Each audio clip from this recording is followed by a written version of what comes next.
Welcome back to the Fit Hippie Dad YouTube channel. My name is Scott.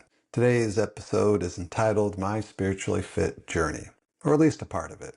Thanks for checking out the video. I am also on Spotify at Fit Hippie Dad. Check out my website, fithippiedad.com. Please like the video, subscribe to the channel, and by the way, hippie is spelled H-I-P-P-Y. All right, let's begin. So what does it mean to be spiritually fit? For me at least. 40 years ago, 30 years ago, 20 years ago, and maybe even 10 years ago, I would say that there was only one way to be spiritually fit. It was the evangelical Christian way of looking at things. Then it was the Catholic way of looking at things. And today, I honestly don't know what it means to be spiritually fit. Yes, that really doesn't fit being fit spiritually, but it is where I'm at today. So, how did we get here? Let's dive in for a few minutes. I got saved at 7. I was scared of going to hell at 7. So I went all by myself to the Lutheran church my family belonged to and talked to the pastor. I vividly remember the experience, but the age, I may be off maybe a year. So what does it mean to be saved? Well, basically it means to ask Jesus into your heart to save you in essence from going to hell because you are a sinner. Yes, even at age 7 or so, hell scared me. It was a thing. I was a bad person. I was indoctrinated with the Christian message at a young age, and sin and hell and damnation and all of that. Our family had started going to the local Lutheran church when I was about 6. We went to church every Sunday. I've sat in the pews of a church, that's where you sit, for, almost 50 years. In 7th grade, I went to a Christian school. It was a non-denominational school in the sense that it wasn't affiliated with any one church. And I must take a moment to explain what denominations are in church. Briefly and basically, it's probably all the names you have heard before. Lutheran, Baptist, Presbyterian, and on and on. They are Protestant. There are many different beliefs and divisions of the Protestant faith. Yes, I'll use that word in the Christian community. One Bible, one Jesus, one God, and many different denominations. The school is definitely on the fundamentalist side. Very rigid and strict. I remember that the school had a guest speaker once. I think we were pulled out of class for the day. In fact, I know we were. His topic, the evils of rock music. It's from the devil. That was hard to overcome. I spent years deconstructing from that. In fact, deconstruction is a big part of my spiritual journey. This is a good place for a shout out to a YouTuber named Timmy Gibson. And that's what his channel is about. And I'll put a link in the show notes. Another memory I have is from high school. 2 girls got pregnant. It was so scandalous. One of the girls, in my view, was forced, but decided to go in front of the high school in an assembly to talk about being pregnant. I don't remember exactly all the details. This came across as very judgmental. Wait a minute, judgmental? That doesn't describe fundamentalism, does it? It does for me. Anyways, one more story. There was a prom at the end of my junior year. The seniors wanted to dance, and the school wouldn't support it. Oh, and rock music. So the seniors rented out a local place for dancing and music. The school made it very clear that it would be after the dinner, after the prom, non-sanctioned, and no staff members from the school could attend.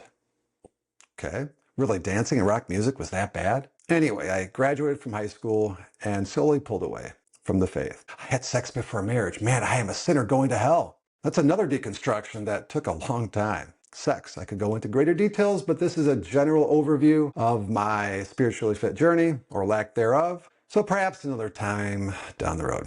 I spent my 20s really not going to church. I felt shame and guilt. I really did. Before I dive into the Catholic part of my story, I must touch on 2 things near and dear to the fundamentalist evangelical faith that I grew up with, that I struggled with. One, my science teacher in high school held the young earth belief, the young earth system. Our earth is 6,000 years old. Damn the evidence. It took a long time for me to find Christians and Catholics who held to the old earth evolution beliefs, like it was possible. A second, yikes, the whole Pentecostal charismatic beliefs of the evangelical Christians. I remember, and Catholics too, but I remember a friend in high school believed he had a gift of healing. I'm like, okay, go to the hospitals, heal the sick. It doesn't work that way, he said. But I'm like, wait a minute, is that biblical? So as you can see, more deconstructions had to occur. So this leads to becoming Catholic. I was dating a woman in the early 2000s, and she was Catholic. I was disillusioned with being an evangelical Christian for many years at this point, and wasn't ready to go down the path of the liberal Protestant denominations, which is another conversation. I grew up with the belief ingrained in me by the Christian school that I went to that Catholics, not only were they wrong, they were going to hell. And even the Pope was the Antichrist.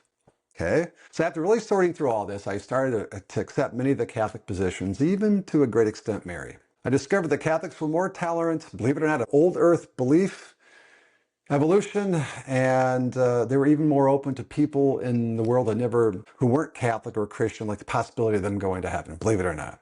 And more importantly, I believe that the Catholic Church was the original church that descended from the apostles. So I took a leap of faith and became Catholic. And it's been, 20 years now at this point. So this is the place now that I will stop for now. I am again deconstructing. What does that even mean? Again, a shout out to Timmy Gibson's channel.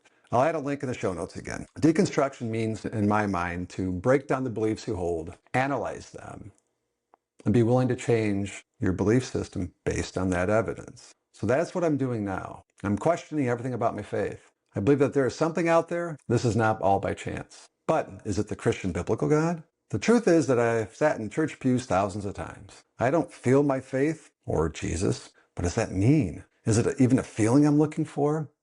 I'm asking questions like, how can you separate the Old and New Testament God? Can you really explain all the suffering and evil in the world with this Christian God and set of beliefs? Do I even have a personal, real experience in my faith? Have I ever had one? And as you can see, there are a lot of questions. I'm not sure what the next video will be about. Maybe another video on my spiritual journey. Maybe it'll be a short video continuing my deconstruction. Let's call it reimagining of my faith. I don't know. But for now, don't forget the Spotify channel, Fit Hippie Dad, my website, fithippiedad.com. Please remember to like and subscribe to the channel. And again, until next time, thank you and God bless.